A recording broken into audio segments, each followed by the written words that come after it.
5 question series में lecture number 10 lecture number 10 में बोर्डનું જે સેમ્પલ પેપર છે એ બોર્ડના સેમ્પલ પેપરમાં સેક્શન બી જે છે એ સેક્શન બી નું સોલ્યુશન જોઈશું આપણે. તો સેક્શન બી જે છે તમારે એ છે ટોટલ 18 માર્ક્સનું, એટલે કે 6 પ્રશ્નો તમારે લખવાના, 3 માર્ક્સના પ્રશ્નો છે, એટલે 6 × 18 એટલે તમારે 18 માર્ક્સ જે છે સેક્શન બી માં. તો બોર્ડનું સેમ્પલ પેપરનો સેક્શન બી નું સોલ્યુશન જોઈશું. અને અગાઉના વિડીયોમાં એટલે કે લેક્ચર નંબર 9 માં સેક્શન સી એટલે કે 16 માર્ક્સનું જે સેક્શન સી છે એનું સોલ્યુશન वीडियो जे जे ए अपलोड करेलो है. आज जो सेक्शन बी नु सॉल्यूशन. तो स्टार्ट करिए आज वीडियो. तो पहलो प्रश्न है सेक्शन बी में बोर्डना सेम्पल पेपर में कि त्रिप्रमाणे अंतःकेंद्रित घन रचना में संकुलन क्षमता की गणतरी करो. तो आपणे सॉल्यूशन करिए सेक्शन बी नु.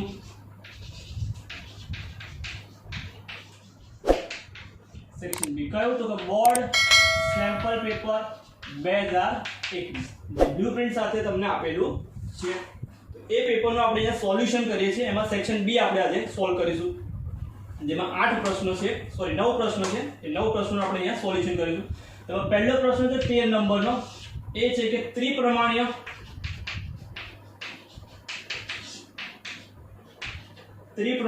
अंतःकेंद्रित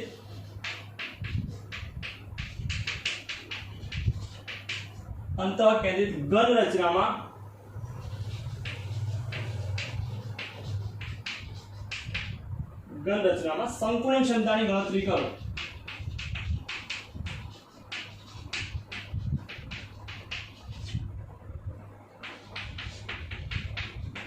गणतरी करो. चैप्टर नंबर 1 मांथी छे पहलो प्रश्न छे. आकृति जरूरी, आकृति दોરવી જરૂરી છે એવું क्वेश्चन માં લખેલું છે. તો ચાલુ કરીએ આપણે આનું સોલ્યુશન. तो त्रिप्रमाणे अंतःकेंद्रित एनो मतलब के बीसीसी बॉडी सेंटर जे छे क्यूब एमा आपणे पैकिंग क्षमता शोधवानी छे. तो पहला आने आकृति दોરી લઈએ.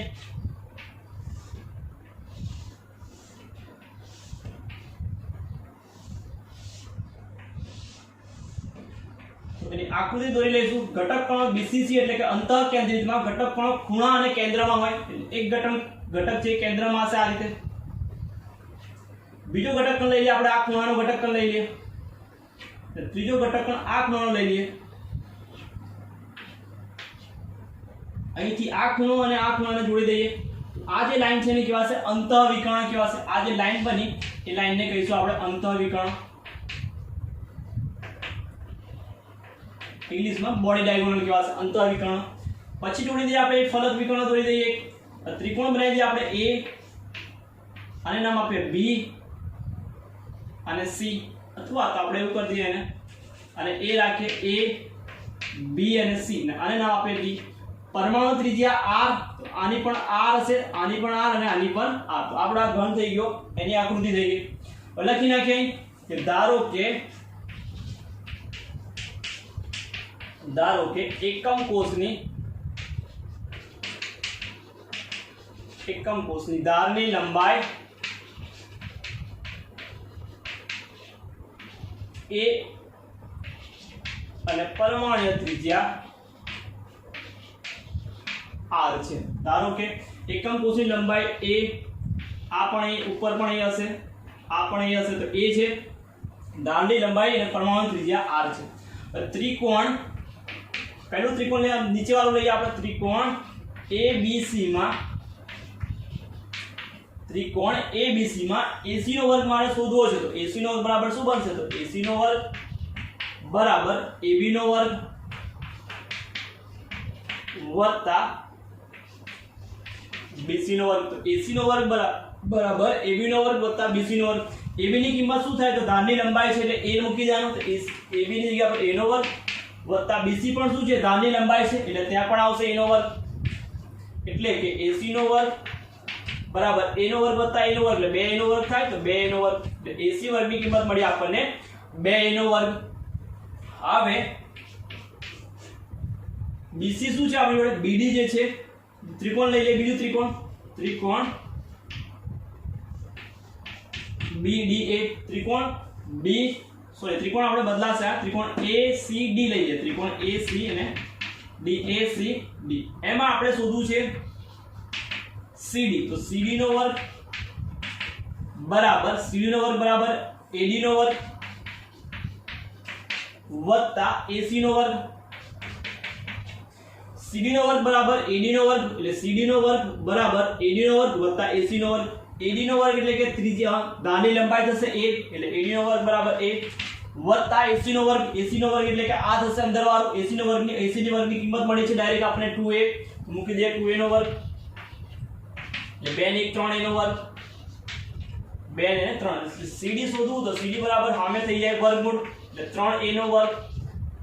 3 નું વર્ગમૂળ કાઢીએ, 3 નું વર્ગમૂળ છે આપણે શું મળે? તો 3 નું વર્ગમૂળ મળે આપણને વર્ગમૂળમાં 3, અને a નો વર્ગ છે એનું વર્ગમૂળ થાય 1, એટલે CD બરાબર વર્ગમૂળમાં 3 ગુણ્યા a મળશે આપણે. CD ની કિંમત મળી.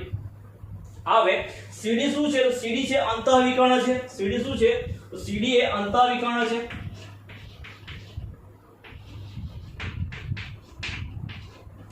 અંતઃવિકર્ણ છે, વિકર્ણ છે, માટે CD બરાબર શું બનશે? તો CD બરાબર કેટલા લખાશે? CD બરાબર 1 2 3 4. CD બરાબર કેટલા r થાય? 4 r યાદ રાખી લેવાના. કેટલા મળે? CD બરાબર 4 r. હવે CD ની કિંમત મૂકી દઈએ તો CD બરાબર વર્ગમૂળમાં 3, a બરાબર 4r મળ્યા. મારે a શોધવો છે તો a બરાબર 4r ભાગ્યા વર્ગમૂળમાં 3a મળે, એટલે મને a ની કિંમત મળી ગઈ. આના પરથી MCQ માટે સાઈડ પર લખી રાખીએ, r બરાબર શોધવું હોય તો r બરાબર વર્ગમૂળમાં 3a ભાગ્યા 4 મળે. MCQ માટે ત્રિજ્યા અને ધારનો સંબંધ. હવે શોધી નાખવાનું એકમ કોષનું કદ. તો એકમ કોષનું કદ બરાબર સૂત્ર શું થાય? લંબાઈ ગુણ્યા પહોળાઈ ગુણ્યા ઊંચાઈ. એટલે ડાયરેક્ટ આપણે યાદ રાખશું એકમ કોષનું કદ બરાબર a ક્યુબ, એટલે કે ધારની લંબાઈ છે એનો ઘન કરી દઈએ. ધારની લંબાઈની કિંમત મળી ગઈ આપણને. a ની કિંમત છે 4r upon √3 આખાનો ઘન. તો 4 નો ઘન થાય 4 ચોક 16, 16 ચોક 64, એટલે 4 નો ઘન થાય 64, r નો ઘન થાય r ઘન, અને વર્ગમૂળમાં 3 ઘન એનો થાય તો વર્ગમૂળમાં 3 ગુણ્યા 3 એટલે 3 આવશે, એટલે વર્ગમૂળમાં 3 થશે. 3 વાર વર્ગમૂળમાં 3 વર્ગમાં 3 એટલે 2 ભેગા 3 થશે, છેલ્લું છે વર્ગમૂળમાં 3. તો a ની કિંમત મળી ગઈ. પછી એકમ કોષમાં એટલે કે અંતઃકેન્દ્રિત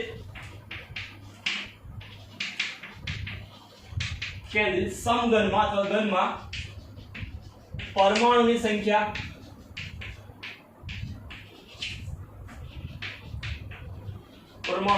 Z બરાબર કેટલા મળે? પરમાણુની સંખ્યા Z બરાબર કેટલા મળે? 2 મળે. તો એકમ કોષનું કદ a ક્યુબ બરાબર આ મળી ગયું. પરમાણુની સંખ્યા છે કેટલા મળ્યા? Z બરાબર 2 મળ્યા. તો પેકિંગ ક્ષમતા શોધી નાખીએ. પેકિંગ ક્ષમતા કહેવાય અથવા તો એને સંતુલન ક્ષમતા કહેવાશે. પેકિંગ ક્ષમતા અથવા તો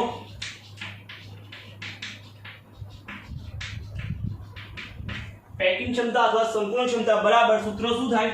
તો બરાબર પરમાણુની સંખ્યા Z ગુણ્યા પરમાણુનું કદ 4/3 પાઈ r ક્યુબ ભાગ્યા એકમ કોષનું કદ a ક્યુબ અને ગુણ્યા 100 ને ટકામાં મળશે. તો Z ગુણ્યા 4/3 pi r cube upon a cube into 100 એટલે ગુણ્યા 100. તો આપણે મૂકી દઈએ કિંમત. Z ની કિંમત 2 મળે upon 4/3 pi r cube divide by a cube ની કિંમત મળી 64, r ક્યુબ ભાગ્યા 3 વર્ગમૂળમાં 3 અને ગુણ્યા 100.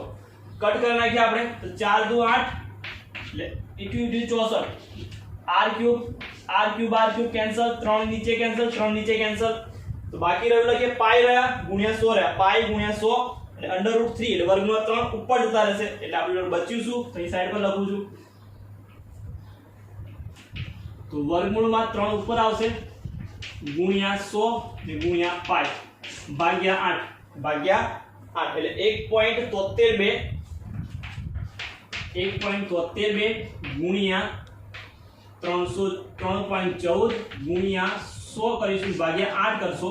તમારો જવાબ છે, જવાબ તમને મળશે પેકિંગ ક્ષમતા એ 67.98 કાં તો 90 જે જવાબ આવશે, એટલે કે અપ્રોક્સિમેટલી તમારે જવાબ મળશે 68%. તમારી પેકિંગ ક્ષમતાનો જવાબ મળશે 68%. તો આ તો પહેલા પ્રશ્નનું સોલ્યુશન. અંતઃકેન્દ્રિત એકમ કોષમાં આકૃતિ સહિત આકૃતિ અને આનું લખાણ છે, આ લખાણ તમારે લખવાનું 3 માર્ક્સ માટે. 68% એટલે કે 67.98 અથવા 90 જવાબ આવે છે. 68% તમારો જવાબ છે આવો જોઈએ. ખાલી જગ્યા પૂછ્યો તો 100 - 68 તો 32% જે કીવે છે ખાલી જગ્યા છે અંતઃકેન્દ્રિત એટલે કે BCC માં. પ્રશ્ન છે 14 નંબરનો. એ તમને દાખલો આપેલો છે, રકમ તમને આ સાઈડ પર દેખાશે કે નીચેના કોષનું 298 કેલ્વિન તાપમાને પોટેન્શિયલ ગણો. પ્રક્રિયા સમીકરણ જરૂર, પ્રક્રિયા સમીકરણ લખવાનું છે. તો કોષ તમને આપેલો છે આવો કંઈક PT Br2 liquid / Br minus 0.01 molar સાંદ્રતા, ક્ષાર છે તો H plus 0.03 molar / H2 PT. H2 છે એનું ગેસ અને એનું દબાણ છે 1 બાર. આ તમને આપેલું છે એટલે Br નો પોટેન્શિયલ આપેલો છે, રિડક્શન પોટેન્શિયલ E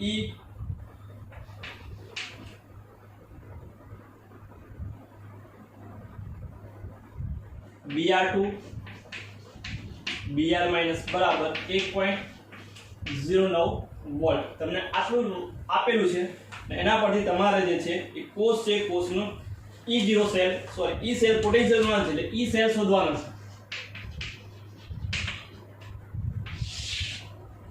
બરાબર, આટલું સમીકરણમાં તમને આપેલું છે. પ્રક્રિયા સમીકરણ જરૂરી છે. તો આ બાજુનો ભાગ થાય આપણો એનોડ, આ બાજુનો ભાગ છે એને કેથોડ કહેવાશે. એનોડ પર થાય ઓક્સિડેશન. તો પહેલા પ્રક્રિયા સમીકરણ બનાવી દઈએ આપણે. તો એનોડ લખીએ. તો એનોડ પરની પ્રક્રિયા લખીએ તો એનોડ પર શું છે? Br2 Br છે, Br માઈનસ. તો એનોડ પર થાય ઓક્સિડેશન, ઓક્સિડેશન થાય મતલબ ઇલેક્ટ્રોન ગુમાવે, ઇલેક્ટ્રોન ગુમાવે એટલે Br માઈનસ માંથી Br2 થવું જોઈએ. Br માઈનસ ઇલેક્ટ્રોન ગુમાવે તો શું બનશે? Br2 અને ઇલેક્ટ્રોન ગુમાવશે. Br2 છે એટલે કેટલા હશે? 2 હશે. તો કેટલા ઇલેક્ટ્રોન ગુમાવે? 2 Br. Br2 + 2 ઇલેક્ટ્રોન ગુમાવશે. આ પહેલું. કેથોડ પર થાય રિડક્શન, રિડક્શન મતલબ ઇલેક્ટ્રોન મેળવે. તો રિડક્શન કોણ થતું હશે? તો H+ માંથી H2 થવું જોઈએ. H+ જે છે એ ઇલેક્ટ્રોન મેળવશે અને બનતું હશે H2. H+ જે છે ઇલેક્ટ્રોન મેળવતું હશે અને બનતું હશે H2. H2 છે એટલે 2H+ હોય તો 2H+ તો કેટલા ઇલેક્ટ્રોન જોઈએ? 2 ઇલેક્ટ્રોન જોઈએ તો 2 ઇલેક્ટ્રોન આવી ગયા. આ થઈ આપણી અર્ધ પ્રક્રિયા થઈ. કોષ પ્રક્રિયા લખી નાખીએ આખી. કોષ પ્રક્રિયા 2 ઇલેક્ટ્રોન કેન્સલ કરી નાખીએ. બાકી રહ્યું લખીએ. તો બાકી રહ્યું 2Br minus plus 2H plus gives Br2 plus H2. Br2 plus H2. આ થયું તમારું પ્રક્રિયા સમીકરણ. પ્રક્રિયા સમીકરણ. હવે શોધવાનું છે પહેલા તો E સેલ. તો E સેલ માટે જોઈએ E0 સેલ. E સેલ માટે જોઈએ પહેલા E0 સેલ. તો E0 સેલ બરાબર E0 CRP cathode reduction potential minus E0 anode reduction potential. હવે કેથોડ એનોડ કોણ થશે? તો કેથોડ કોણ થશે? તો કેથોડ પર H2 આવવાનું છે. તો H2 આવવાનો પોટેન્શિયલ કેટલો થાય? તો E0 H+ / H2 તેનો પોટેન્શિયલ કેટલો થશે? પોટેન્શિયલ 0 હોય એટલે 0 વોલ્ટ. આ થશે આપણું CRP cathode reduction potential.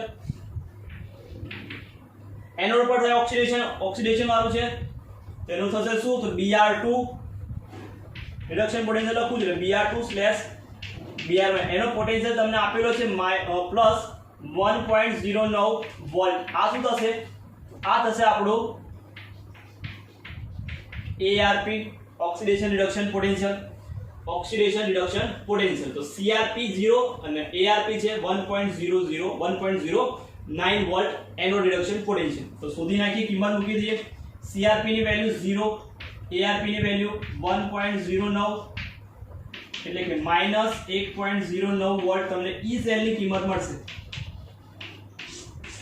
E cell મળી ગયો. હવે શોધવાનું છે E0 સેલ મળ્યો. E સેલ શોધવો છે આપણે. તો નટ સમીકરણ વાપરવાનું. તો E સેલ બરાબર E0 cell minus 0.059/n log anode અને કેથોડ. એનોડ ની સાંદ્રતા ભાગ્યા કેથોડ ની સાંદ્રતા. આ તમારું સમીકરણ થશે. નટ સમીકરણ કહેવાશે. આ સમીકરણમાં કિંમત મૂકી દઈએ. તો E સેલ એ નીચે લખજો બરાબર. E સેલ બરાબર E0 સેલ ની કિંમત છે -1.09 -0.059/n ની વેલ્યુ. તો n કેટલા થાય છે? ઇલેક્ટ્રોન બે બાજુ 2 ઇલેક્ટ્રોન ગુમાવે છે મેળવે છે એટલે n ની વેલ્યુ 2 લખાશે. log આપણે સમીકરણ પરથી જોઈએ, સમીકરણ પરથી લખવું હોય તો સમીકરણ પરથી લખાય પ્રક્રિયક નિપજની સાંદ્રતા ભાગ્યા પ્રક્રિયક. તો નિપજમાં તો Br2 ને H2 બને છે તો એની તો નિપજ સાંદ્રતા લખાશે નહીં. કોની સાંદ્રતા લખાશે?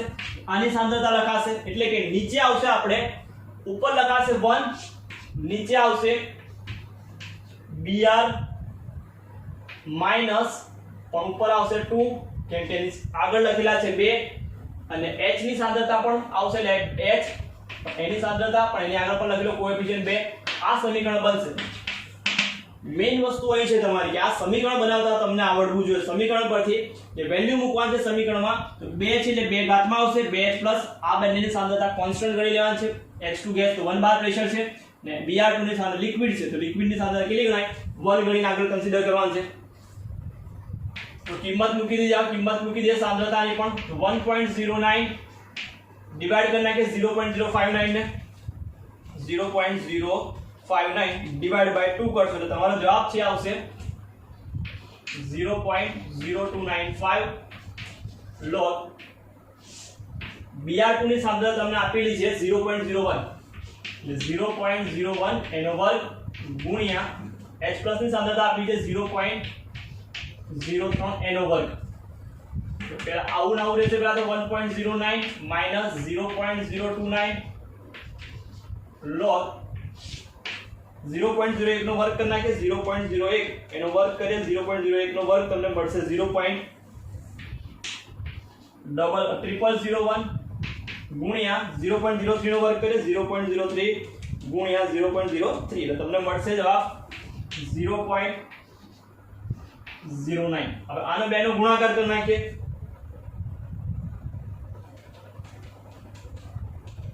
ગુણ્યા 0.03 0.009 આવશે સોરી એટલે 0.01 માં પણ જોઈ લે એકવાર 0.01 છે 0.01 into 0.01 અહીં પણ આવશે 0001 આવશે 0001 તો 0.001 into 0.009 તમારો જવાબ થશે minus 1.909 0.0291 log નીચે લખ્યા આપણે તો આ બેનો મલ્ટીપ્લાય કરો તો તમારો જવાબ આવશે 9 ગુણ્યા 1 2 3 4 5 6 7 અને 8 10 to minus 8 ઘાત આવશે 9 ગુણ્યા 10 ની minus 8 ઘાત આવશે 8 જે ઉપર લઈ જાય એટલે આવું કરી નાખીએ 1 ભાગ્યા 9 કરી નાખીએ પહેલા તો 1 ભાગ્યા 9 એટલે તમારો જવાબ 0.11 થશે એટલે minus 1.09 minus 0.029 log અને 1 ભાગ્યા 9 કરો એટલે 0.1111 ગુણ્યા 10 ની પ્લસ 8 તો log શોધવાનો 0.011 નો પહેલા તો તેનો log શોધી નાખીએ તો તમારો log જે છે આવશે આ 95 42 -0.9 -0.029 આનો log આવશે 0.95 એટલે સાઈડ પર લખું છું log મળે 0.8 નો log થાય 10 ની 8 નો ઘાત થાય 8 ઘાત છે એનો log થાય 8 આનો log મળે 0.9542 એટલે પેનો માઈનસ થશે 8 એટલે 7 પોઈન્ટ સમથિંગ આન્સર થઈ જશે 7 પોઈન્ટ તમારો જવાબ આવશે 7.045 એટલે ગુણ્યા કરી નાખીએ 0.029 થી એટલે -1.09 minus 0.2043 અને પ્લસ 1.09 તમારો જવાબ છે 1.29 આવે છે ચેક કરી લેવો આન્સર બરાબર. નેક્સ્ટ પ્રશ્ન છે આપણો 15મો કે ભૌતિક અધિશોષણ અને રાસાયણિક અધિશોષણના ભૌતિક અધિશોષણ અને રાસાયણિક અધિશોષણના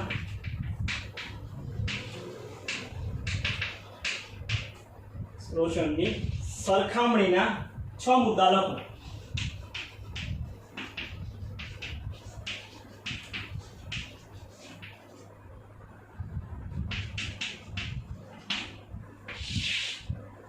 તફાવત લખવાનો છે, ઇનડાયરેક્ટલી તમને કીધું છે કે 6 મુદ્દા છે તફાવતના લખવાના. રાસાયણિક અધિશોષણ, ભૌતિક અધિશોષણ. તો એક બાજુ લખી નાખીએ ભૌતિક અધિશોષણ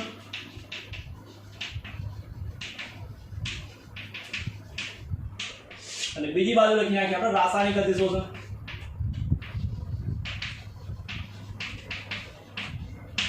તો રાસાયણિક અધિશોષણ, ભૌતિક અધિશોષણ. તો પહેલા ભૌતિક અધિશોષણ લખીએ. પહેલો પોઈન્ટ કે વાન ડર વાલ્સ બળ,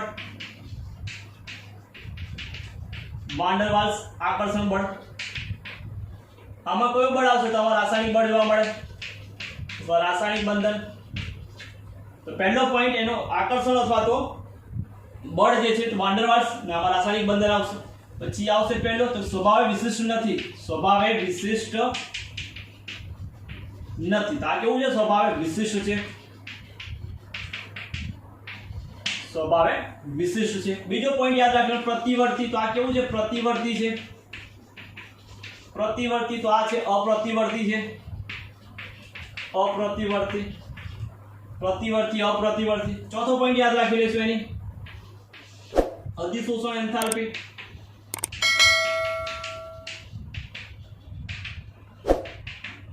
एंथैल्पी तो 20 થી 40 કિલોજૂલ પર મોલ હશે આની, 20 થી 40 કિલોજૂલ પર મોલ. આમાં આવશે એન્થાલ્પી છે 80 થી 240 કિલોજૂલ પર મોલ એન્થાલ્પી જોવા મળે. તો અધિશોષણ એન્થાલ્પીની વેલ્યુ લખવાની 20 થી 40 અને 80 થી 240 આવશે. પછી આવશે પાંચમો પોઈન્ટ લખ્યું છે એમાં. તો આ એક આ બહુઆણ્વીય, આમાં આવશે બહુઆણ્વીય સ્તર છે. બહુઆણ્વીય આમાં કયો આવશે? તો આમાં યાદ રાખશું એક આણ્વીય સ્તર રચાય, એક આણ્વીય સ્તર.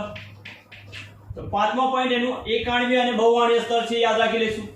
પછી છઠ્ઠો પોઈન્ટ યાદ રાખશું એમાં બળ આવી ગયું, વિશિષ્ટ નથી, સ્વભાવ પ્રતિવર્તી આવી ગયું, એન્થાલ્પી આવી ગઈ અને તાપમાન. તો નીચા તાપમાને તાપમાન વધતા અધિશોષણ ઘટે. નીચા તાપમાને જોવા મળે, તાપમાન વધતા અધિશોષણ ઘટે. આમાં છઠ્ઠો પોઈન્ટ લખશું કે ઊંચા તાપમાને જોવા મળે, ઊંચા તાપમાને અને તાપમાન વધતા અધિશોષણ શું થશે? તો અધિશોષણ પણ વધશે. છઠ્ઠો પોઈન્ટ તાપમાન વધતા અધિશોષણ છે વધશે. પછી સાતમો પોઈન્ટ લખવો હોય તો વાયુના સ્વભાવ પર આધાર રાખે. વાયુના સ્વભાવ પર કેવો સ્વભાવ હોવો જોઈએ? તો સહેલાઈથી પ્રવાહીકૃત થાય એવા વાયુ માટે, સહેલાઈથી પ્રવાહીકૃત થતા હોય એવા વાયુ માટે. આમાં પણ વાયુના સ્વભાવ પણ કેવો વાયુ? તો રાસાયણિક બંધન બનતું હોય, તો રાસાયણિક બંધન થાય તેમાં જોવા મળશે. પછી આઠમો પોઈન્ટ અધૂરો યાદ રાખવો હોય તો અધિશોષણની સપાટીના ક્ષેત્રફળ પર આધાર રાખે, સપાટીના ક્ષેત્રફળ પર આધાર રાખે. આ પણ ક્ષેત્રફળ પર આપણે 6 પોઈન્ટ છે, 6 પોઈન્ટ યાદ રાખવાના. 6 પોઈન્ટ આપણે અહીંયા લખી નાખ્યા. વાન ડર વાલ્સ રાસાયણિક, વિશિષ્ટ નથી વિશિષ્ટ, પ્રતિવર્તી અપ્રતિવર્તી, અધિશોષણ એન્થાલ્પી 20 થી 40, 80 થી 240, બહુઆણ્વીય એક આણ્વીય. નીચા તાપમાને ઊંચા તાપમાને વધતા ઘટે, તાપમાન વધતા વધે.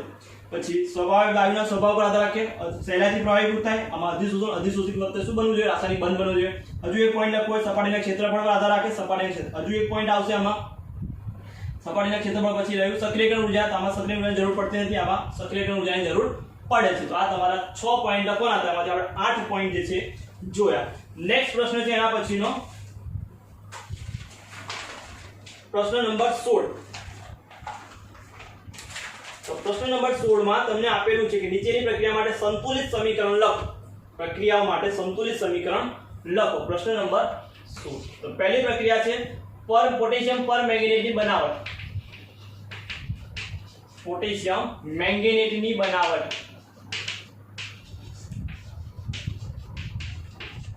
પોટેશિયમ મેંગેનેટની બનાવટ છે. પોટેશિયમ મેંગેનેટની બનાવવાની છે. તો પોટેશિયમ મેંગેનેટ કીધું, પરમેંગેનેટ નહીં કીધું. મેંગેનેટ મતલબ K2MnO4 થાય. મેંગેનેટનો મતલબ થાય K2MnO4 ની બનાવટનું સમીકરણ લખવાનું છે ખાલી. પોટેશિયમ પરમેંગેનેટનું આખું સમીકરણ પૂછ્યું છે નહીં. તો પોટેશિયમ પર મેંગેનીઝ સામાન્ય બનશે તો MnO2. MnO2 નું ઓક્સિડેશન થશે બેઝિક KOH અથવા KNO3. તો KOH લઈ લઈએ આપણે, KOH અને ઓક્સિડેશન તો O2 છે. તો શું બનશે એમાંથી? તેમાંથી નિપજમાં મળશે આપણને K2MnO4 plus H2O. K2MnO4 plus H2O. તો યાદ રાખશું 1 2 and 4. 1 2 का 4, 1 2 and 4. પેલી બાજુ બધામાં 2 2 લખી નાખવાનું. બધામાં શું બનશે? 2 upon 2. તો આ સમીકરણ સંતુલિત સમીકરણ 1 2 का 4, 1 O2 4 KOH અને 2 MnO2 છે. તો MnO2 નું ઓક્સિડેશન છે KOH અથવા KNO3 ની સંલગ્ન ઓક્સિડેશન થશે. તો શું મળશે? K2MnO4 પોટેશિયમ મેંગેનેટ, K2MnO4 અને H2O. બીજો પ્રશ્ન છે એમાં પોટેશિયમ, આ એક પ્રશ્ન. એમાં બીજો પ્રશ્ન સમીકરણ લખવાનું છે કે પોટેશિયમ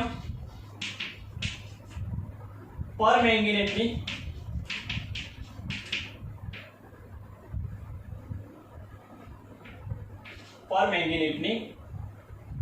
ઉપર ગરમીની અસર. તો પોટેશિયમ પર મેંગેનેટ પર ગરમીની અસર છે. ગરમીની અસર મતલબ KMnO4 પર ગરમીની અસર. તો KMnO4 એને ગરમ કરવાનું છે. તાપમાન હશે 513 કેલ્વિન તાપમાન. તો એમાંથી બને K2MnO4 એટલે પોટેશિયમ પર મેંગેનેટમાંથી પોટેશિયમ મેંગેનેટ અને મેંગેનીઝ ડાયોક્સાઇડમાં રૂપાંતર પામે એટલે કે MnO2 O2 માં રૂપાંતર પામશે. એની નિપજ તો અહીં યાદ રાખજો કેટલા મોલ? 2 મોલ છે મળશે. 2 મોલ KMnO4. તો આપણે નિપજ છે, નિપજ મળશે. સમીકરણ તમારું બેલેન્સ થઈ ગયું. આ સમીકરણ છે 2 મોલ KMnO4 ને હીટ કરશું તો K2MnO4 MnO2 અને O2 માં વિભાજન છે, વિભાજન પામશે ગરમ કર. પછીનું સમીકરણ લખવાનું છે. એમાં ત્રીજા નંબરનો પ્રશ્ન છે કે પોટેશિયમ પર મેંગેનેટની I2 સાથે બેઝિક માધ્યમમાં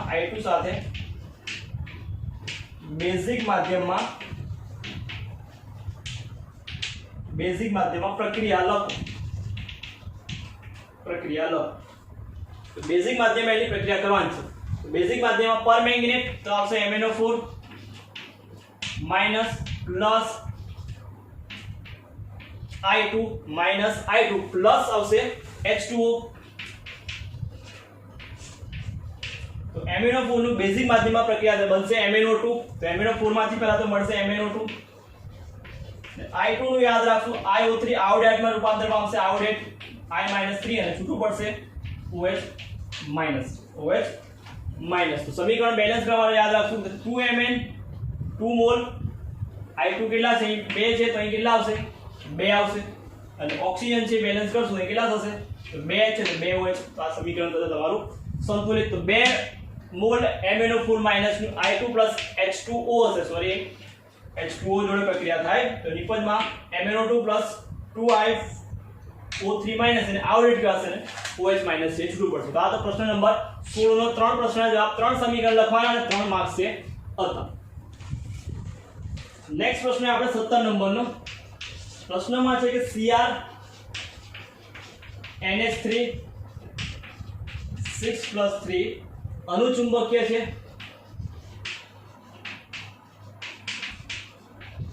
અને જ્યારે NiCN4 પ્રતિચુંબકીય છે.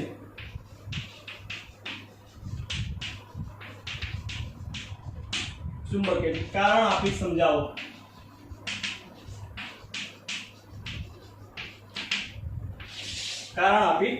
અનુચુંબકીય છે અને પ્રતિચુંબકીય. અનુચુંબકીય મતલબ અયુગ્મિત ઇલેક્ટ્રોન હોવા જોઈએ. પ્રતિચુંબકીય મતલબ એમાં ઇલેક્ટ્રોન છે બધા યુગ્મિત હશે. પહેલા Cr+3 ની રચના જોઈ લઈએ.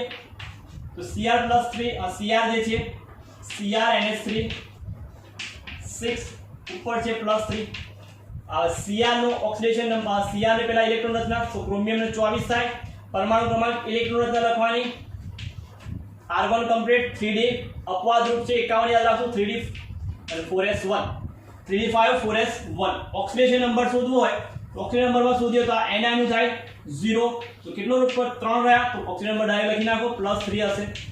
+3 હોય તો ઓક્સિજન નંબરમાં તો કેટલા ઇલેક્ટ્રોન દૂર કરવા? 3. તો 4s1 3y 3 ઇલેક્ટ્રોન મતલબ એક ઇલેક્ટ્રોન આમાંથી જાય એટલે આ 0 થઈ જાય. બાકીના રહ્યા 2 ઇલેક્ટ્રોન d5 માંથી, તો d5 માંથી 2 જાય તો 3 રહે એટલે 3d 3 થશે, 3d 3 થશે. હવે એની ઇલેક્ટ્રોન રચના દોરી દઈએ.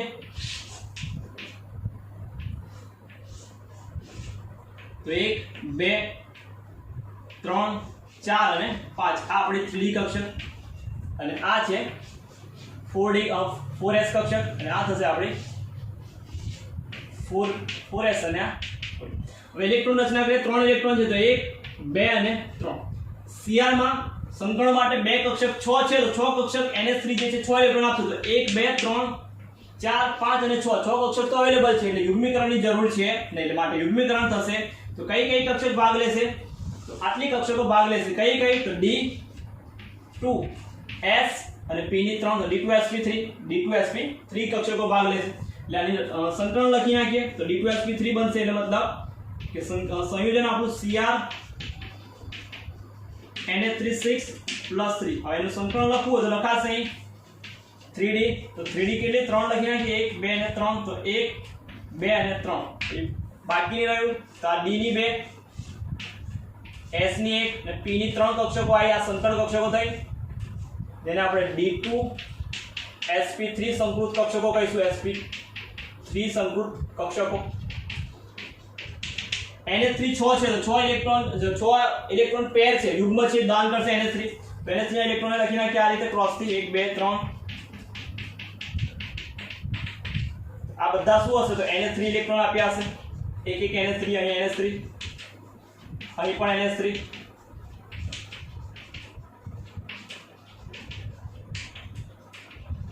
અહીં પણ શું હશે NH3 છે. તો ઇલેક્ટ્રોન જુઓ તો ઇલેક્ટ્રોન કેવા છે આમાં? ઇલેક્ટ્રોન અયુગ્મિત ઇલેક્ટ્રોન હાજર છે. અયુગ્મિત ઇલેક્ટ્રોનની હાજરી માટે કેવું છે તો અયુગ્મિત માટે સંકીર્ણ કેવું થશે? અનુચુંબકીય છે.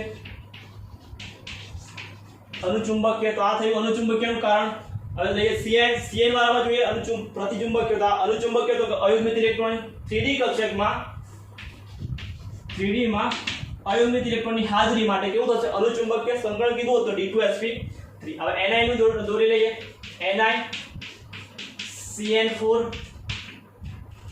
CN4 -4 ni CN4 -4 જ છે તો એમાં નિકલ થશે ni તો ni નો પરમાણુ ક્રમાંક 28 ઇલેક્ટ્રોન રચના લખીએ તો 3d અને 4s 3d માં 8 લખવાના અને s માં 2 28 નું લખવાનું. d માં 8 કરી દેવાના અને s માં 2 એટલે 28 થઈ ગયું. ઓક્સિડેશન નંબર શોધવો છે તો ઓક્સિડેશન નંબર Cn નો થાય -4 -1 * 4 એટલે -4 અને ઉપર 4 છે -4 પેલી બાજુ +4 શું આવશે ni નો તો ni નો ઓક્સિડેશન નંબર તમને મળશે અહીંયા. જે પ્રશ્ન છે પ્રશ્નમાં થોડી ભૂલ છે એ -2 આવશે બરાબર. પ્રિન્ટિંગ મિસ્ટેક છે પેપર સેટ છે એમાં પ્રિન્ટિંગ મિસ્ટેક છે -4 આવશે -2 આવશે સોરી તો -4 ને પેલી બાજુ -2 છે આ પ્લસ થશે પેલી બાજુ એટલે કેટલો થશે +2 તો ડાયરેક્ટ ગણી નાખવાનો 4 માંથી 2 જાય તો 2 હશે તો ni નો કેટલો હશે ઓક્સિડેશન નંબર ni નો +2 હશે. +2 એટલે કેટલા ઇલેક્ટ્રોન જાય 2 ઇલેક્ટ્રોન. કેટલી 2 ઇલેક્ટ્રોન કાઢીશું આપણે તો 3d 8 છે અને 4s 2 છે તો 2 ઇલેક્ટ્રોન 4s માંથી કાઢી નાખો એટલે 4s 0 થઈ જશે 4s 0 થઈ. હવે એની કક્ષકો દોરી લઈએ આપણે ni +2 ની તો ni માં 3d છે પહેલા તો 3d ની ઇલેક્ટ્રોન રચના દોરી લઈએ 1 2 3 4 અને 5 તો 8 ઇલેક્ટ્રોન તો 1 2 3 4 5 6 7 અને 8. પછી છે 4s તો 4s તો ખાલી છે અને 4p આવશે તો 4p પણ ખાલી હશે અત્યારે તો આ 4s કક્ષક આ 4p. Cn છે આપણે સંકરણ કરશું 4 સંકરણ જે ગોઠવાવું છે બરાબર 4 તો Cn તો પ્રબળ લિગેન્ડ છે એટલે શું થશે તો Cn છે પ્રબળ લિગેન્ડ છે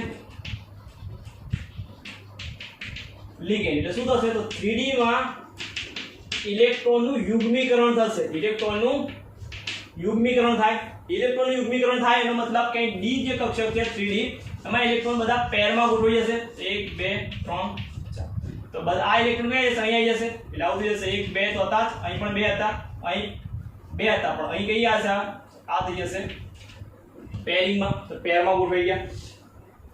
કઈ કક્ષક બાકી છે હજુ તો 4s અને આ p આપણી જે 4p એટલે 4p અને 4s. હવે કેટલા ઇલેક્ટ્રોન યુગ્મ છે? Cn છે 4 ઇલેક્ટ્રોન યુગ્મ આવશે. કઈ આવશે? તો એક અહીં આવશે, એક અહીં ને બે અહીં. તો આટલી કક્ષકો સંકરણમાં ભાગ લેશે. કઈ d s અને p2 ચાર કક્ષક ગણી નાખવાની. તો 1 2 3 અને 4 d ની એક, s ની એક અને p ની બે, ds p2 સંકરણ કયું બનશે? ds p2 સંકરણ થાય. ds p2 સંકરણ થાય. હવે એની સંકીર્ણની રચના લખી નાખીએ. સંકીર્ણની રચના દોરી નાખીએ. સંકીર્ણ છે આપણી જોડે NiCN4 -2 બરાબર. ક્વેશ્ચનમાં બી -2 જ આવશે. ક્વેશ્ચનમાં બી -2 હશે. તો એની રચના દોરી નાખીએ. d તો d કેટલી છે? 1 2 ને 3 4. તો d માં 8 ઇલેક્ટ્રોન છે. તો આ d કક્ષક. સંકૃત કક્ષકો કઈ છે? તો સંકૃત કક્ષકો 4 સંકૃત કક્ષક 1 2 અને 4. કઈ? તો dsp2 કેવા છે? તો એક Cn ના ઇલેક્ટ્રોન, બીજા Cn ના, ત્રીજા Cn ના, ચોથા Cn ના. તો ચારે ચાર Cn ના ઇલેક્ટ્રોન ગોઠવી દીધા આપણે.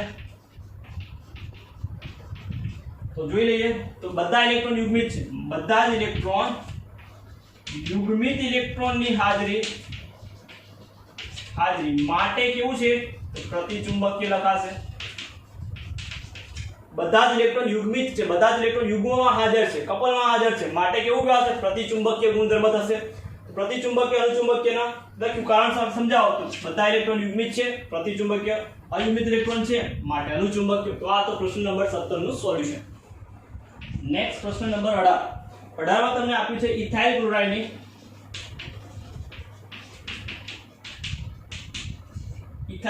નીચેના પ્રક્રિયકો સાથેની પ્રક્રિયા. નીચેના પ્રક્રિયકો સાથે કોની સાથે પ્રક્રિયા કરવાની છે? A KCN સાથે, B AgN સાથે અને ત્રીજી KNO3 સાથે. KNO2 સાથે પ્રક્રિયા કરવાની છે. AgCN, KCN અને KNO2 સાથે પ્રક્રિયા કરવાની છે ઇથાઇલ ક્લોરાઇડની. તો ઇથાઇલ ક્લોરાઇડ પહેલા તો ઇથાઇલ ક્લોરાઇડનું બંધારણ લખીશું.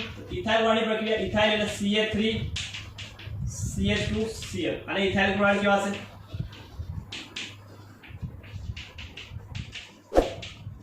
પ્રક્રિયા કોની સાથે કરવાની છે? KCN સાથે.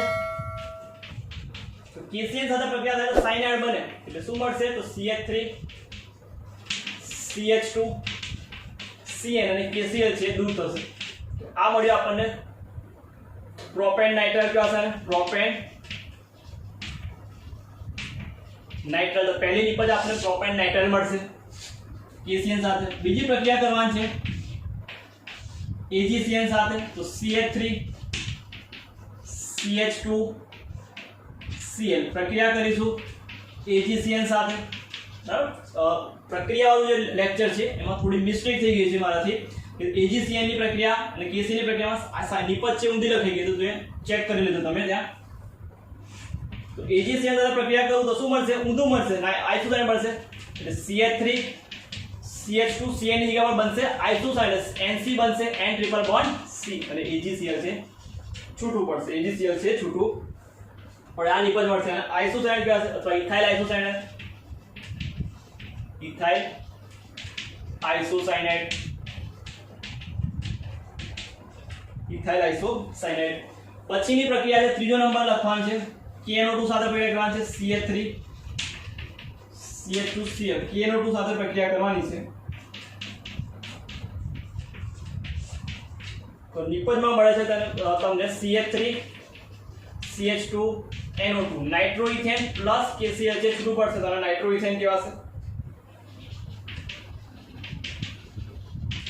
તો આ તો તમારા 3 માર્ક્સમાં 3 સમીકરણ લખવાના. KCN સાથે પ્રક્રિયા સાયનાઇડ, AgCN પૂછાય તો આઇસોસાયનાઇડ અને KNO2 આવે તો નાઇટ્રો મિથેન. અને જો AgNO2 હોત તો શું મળત? AgNO2 હોત તો નાઇટ્રાઇટ મળત. શું મળત? ONO મળત nitrite. તો આ 3 સમીકરણ 3 માર્ક્સ.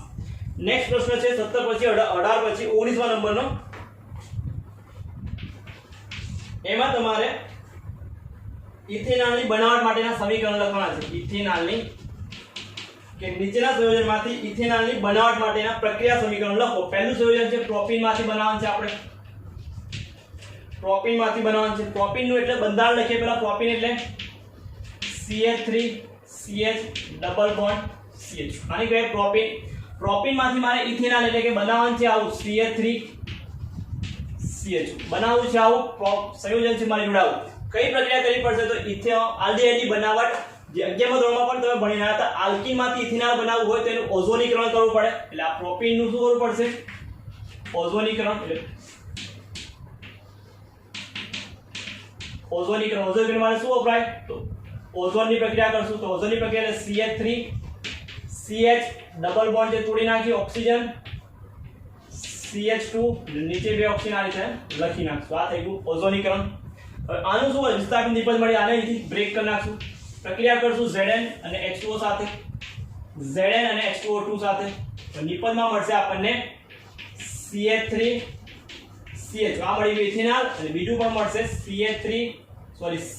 HCHO મળશે, HCHO અને CH3CHO. તો આ મળશે ઇથેનોલ મળી ગયું. પહેલી પ્રોપીનમાંથી બનાવવાનું હતું તો આ નિપજ તમને મળી ગઈ.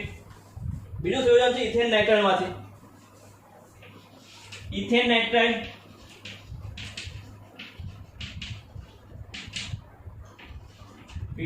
પેલા બંધારણ લખીએ આપણે ઇથેન નાઇટ્રાઇડ. તો CH3 છે જેને ઇથેન નાઇટ્રાઇડ કહેવાશે. બે કાર્બન અને CN ઇથેન નાઇટ્રાઇડ. હવે એની પ્રક્રિયા કરવાની છે. સ્ટીફન પ્રક્રિયા કરીએ Sn HCl સાથે. સ્ટીફન HCl આલ્ડીહાઇડ બનાવવો હોય તો નાઇટ્રાઇડમાંથી આલ્ડીહાઇડ બનાવવો હોય તો સ્ટીફન પ્રક્રિયા Sn HCl. તો શું મળશે નિપજમાં? ઇમાઇન મળશે. એટલે CH3 CH જોડે એક hydrogen CH double bond NH CH double bond NH. હવે એનું કરશું હાઇડ્રોલિસિસ એટલે કે જળ વિભાજન કરશું. જળ વિભાજન એસિડ ની હાજરીમાં H2O પ્લસ શું મળશે? તો નિપજમાં મળશે CH3 CHO પ્લસ NH3 છે દૂર થશે. તો આ બાજુ O ને આ બાજુ H2. તો આ બની ગયું NH3 અને આ બની ગયું CHO. તો CHO મળી ગયું. તો આ તું ઇથેન નાઇટ્રાઇડ કઈ પ્રક્રિયા કરી નાખી? સ્ટીફન પ્રક્રિયા. સ્ટીફન રિડક્શન કહેવાશે આને. તો ઇથેન નાઇટ્રાઇડમાંથી મળશે. પછી જે મિથાઇલ ઇથેનોઇડમાંથી બનાવવાનું છે.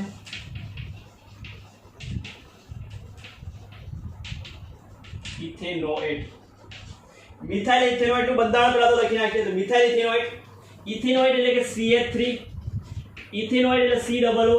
આ થઈ ગયું ઇથેનોઇડ. મિથાઇલ તો આ બાજુ લખવાનું CH3, આ છે લખવાનું આ બાજુ, આ છે લખવાનું આ બાજુ. તો મિથાઇલ ઇથેનોઇડ મારે એમાંથી બનાવવાનું છે આલ્ડીહાઇડ. તો એનું કરી નાખીએ આપણે રિડક્શન. કોની વડે? તો ડાયઆઇસો બ્યુટાઇલ એલ્યુમિનિયમ હાઇડ્રાઇડ વડે એનું રિડક્શન કરી, એનું પ્રક્રિયા કરી જળ વિભાજન કરશું H2O થી. તો શું મળશે નિપજમાં?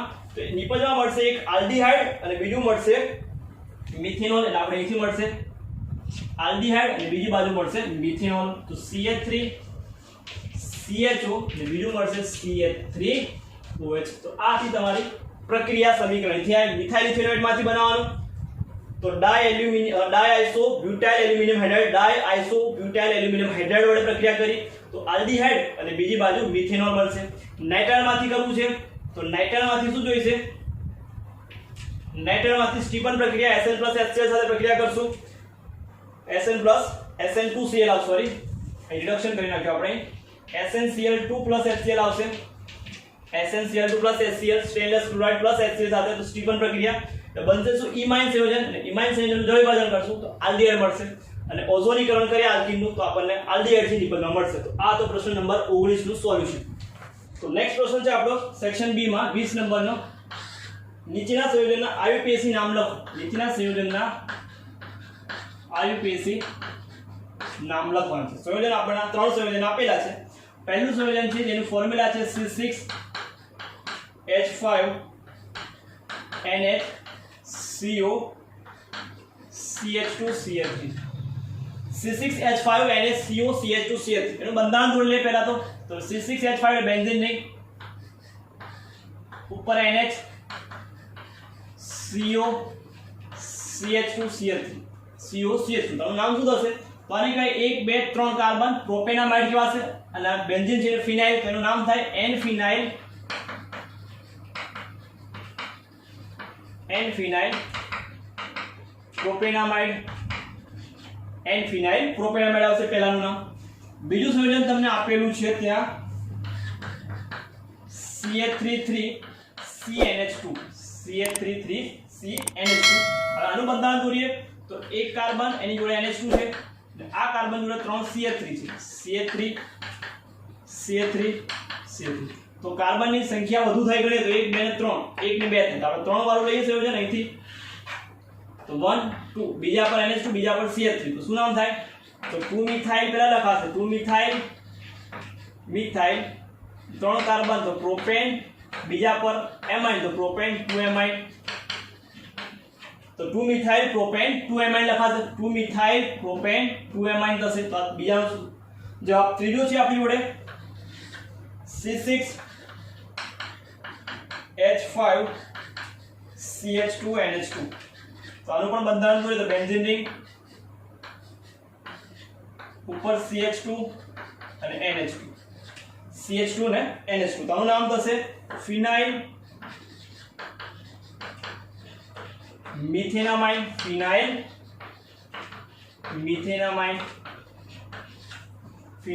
મિથેનામાઇન કેવા છે તો C6H5 CH2 NH2 તો ફિનાઇલ મિથેનામાઇન તો આ તો પ્રશ્ન નંબર 20 એનું સોલ્યુશન નેક્સ્ટ પ્રશ્ન 20 નંબર 21 પ્રશ્ન નંબર 21 માં તમને આપેલું છે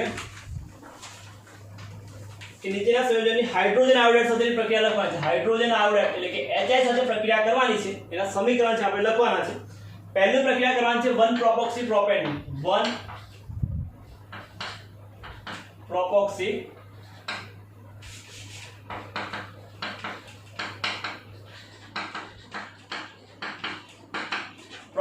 પ્રોપેન ની 1 પ્રોપોક્સી પ્રોપેન નું સ્ટ્રક્ચર પ્લા દોરવું પડે તો પ્રોપેન એટલે 3 કાર્બન થવા જોઈએ તો CH3 CH2 CH આ થઈ ગયું પ્રોપોક્સી એટલે પ્રોપેન તો કે CH2 CH3 3 કાર્બન તો પ્રોપેન પ્રોપોક્સી પ્રોપેન થઈ ગયું પ્રક્રિયા કોની સાથે કરવાની છે HI સાથે ગરમ કરવાની છે HI સાથે અને ગરમ કરતા બોન્ડ કઈથી બ્રેક કરતું બંને બાજુ સરખા કાર્બન છે એટલે ગમે તે બાજુ બ્રેક કરું તો અહીંથી બોન્ડ તોડું તો એક બાજુ જ્યાં ઓક્સિજન તે બાજુ H લખવાનું અને બાકી બાજુ I લખવાનું જ્યાં ઓક્સિજન હોય તો I ઓક્સિજન હોય તો H અને બાકી છે તો H તો આપણે અહીં શું બનશે CH3 CH2 CH2I તો આને કેવા છે 1 આયોડો પ્રોપેન લખાય 1 આયોડો પ્રોપેન પછી એ શું બનશે CH3 CH2 CH2H OH એટલે શું બનશે તો CH3 CH2 એટલે આલ્કોહોલ બનશે આલ્કોહોલ એટલે કયો 3 કાર્બન હતો પ્રોપેનોલ કેવા છે પ્રોપેનોલ CH3 CH2 CH2H અને પ્રોપેનોલ કેવા છે તો 1 પ્રોપોક્સી પ્રોપેનની પ્રક્રિયાથી 1 આયોડો પ્રોપેન અને પ્રોપેનોલ નિપજમાં મળશે બીજું સંયોજન તમને આપ્યું છે methoxy benzene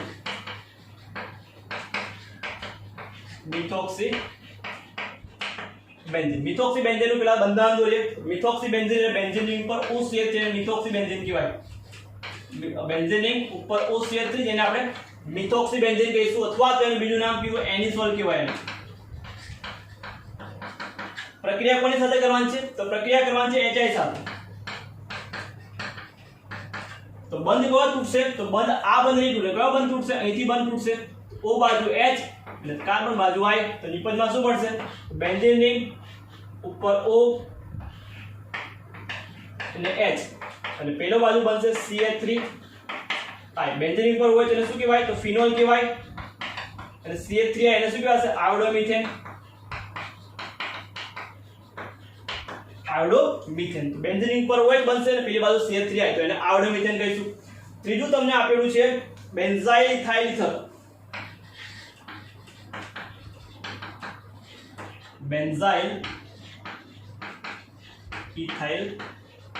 ether benzyl ethyl ઇથરમાં પેલા બંધારણ જોઈએ બેન્ઝાઇલનું બેન્ઝાઇલ એટલે બેન્ઝીન રિંગ ઉપર CH2 અને બેન્ઝાઇલ ઇથર છે એટલે CO CH2 CH3 તો બેન્ઝાઇલ ઇથાઇલ ઇથર કેવા છે benzene ring CH2O CH2 CH પ્રક્રિયા કરવાની છે આપણે HI સાથે ગરમ કરવાની છે તો બંધ કયો તૂટશે તો બંધ છે એ આ બંધ નહીં તૂટે કેમ કે આ બંધ ઇઝીલી તૂટશે કેમ કે આ જે C6 અને H5 જે છે CH2 વાળું એ શું કરશે ઇલેક્ટ્રોન આકર્ષક છે ઇલેક્ટ્રોનને પોતાની બાજુ ખેંચશે એટલે આ બંધ છે CH2O વાળું બંધ છે આ વીક થશે નિર્બળ હશે જ્યારે આ બંધ પ્રબળ આના કમ્પેરિઝનમાં સરખામણીમાં પ્રબળ હશે એટલે આ બંધ ઇઝીલી તૂટશે એટલે આપણે અહીંથી બંધ તોડશું એટલે H કઈ બાજુ ઓક્સિજન બાજુ આ આવશે આ બાજુ એટલે નિપજમાં બનશે આપણી બેન્ઝીન રિંગ CH2 I જેને આપણે અને બીજું શું બન્યું તો CH3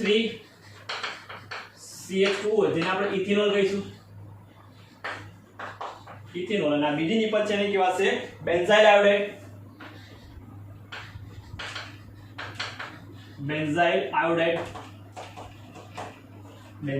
તો આ તો આપણા પેપર નંબર બોર્ડનું સેમ્પલ પેપર એનું સોલ્યુશન સેક્શન બી આખો સોલ્વ કરી નાખ્યો આપણે કોઈ ડાઉટ હોય તો કમેન્ટમાં તમે જણાવજો